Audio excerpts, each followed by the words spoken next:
Shalom, salam sejahtera bagi kita sekalian. Saatnya kita mau mendengarkan firman Tuhan, tapi sebelumnya mari kita berdoa. Tuhan, terima kasih untuk kesempatan mendengarkan firman-Mu di hari ini.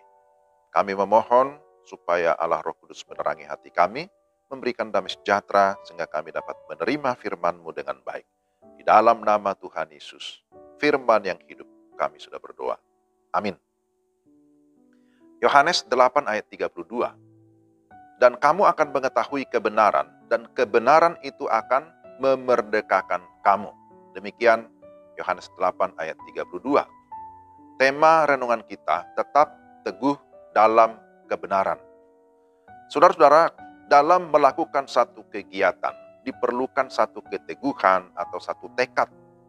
Teguh berarti konsisten, tidak kendor, tidak terombang-ambing, atau juga tidak merasa benar sendiri.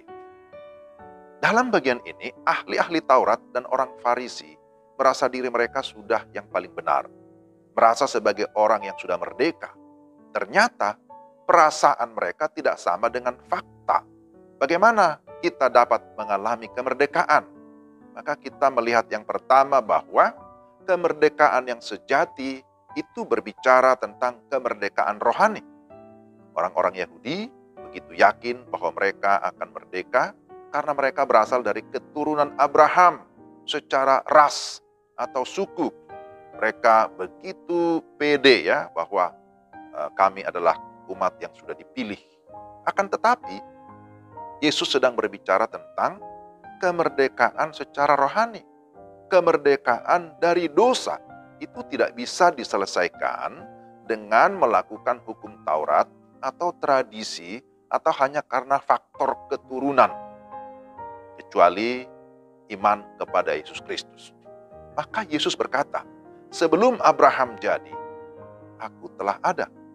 Yesus Kristus sedang memberikan sebuah penegasan bahwa kemerdekaan rohani itu tidak diperoleh melalui keturunan secara fisik. Nah itu. Yang kedua, agar memperoleh kemerdekaan sejati, harus tetap teguh dalam kebenaran. Orang yang mengerti kebenaran, maka seharusnya hidup dalam kebenaran, bukan dalam dosa, dan bukan menjadi hamba dosa.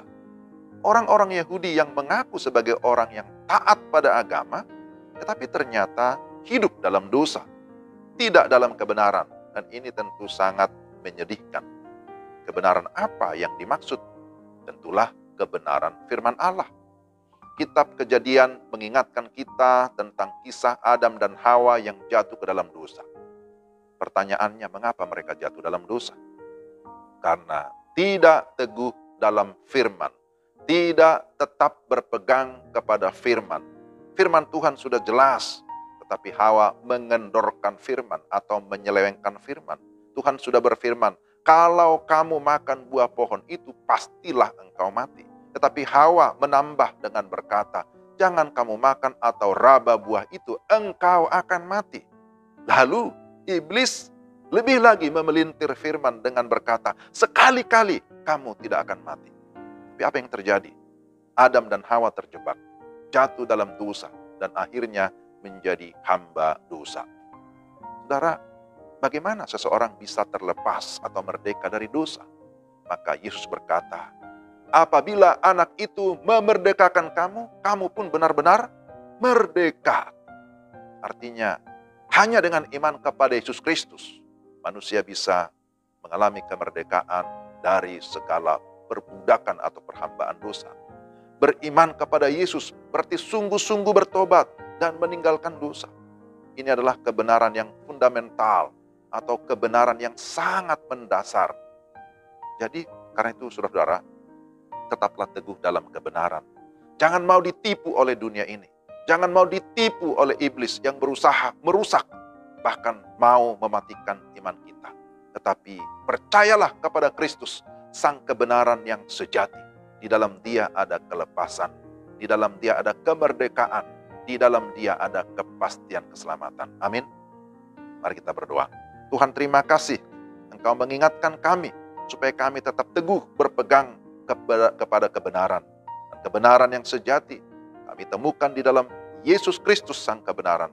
Karena itu Tuhan, tolonglah kami supaya kami tidak dikalahkan oleh pola pikir duniawi, tidak ditipu oleh si jahat, si iblis, tetapi kami tetap berpegang teguh kepada firman kebenaran, supaya kami mengalami kelepasan, kami mengalami kemenangan, dan kami mengalami kepastian keselamatan dalam Kristus Yesus Tuhan kami. Amin. Demikian renungan kita, kiranya Tuhan memberkati saudara sekalian. Shalom.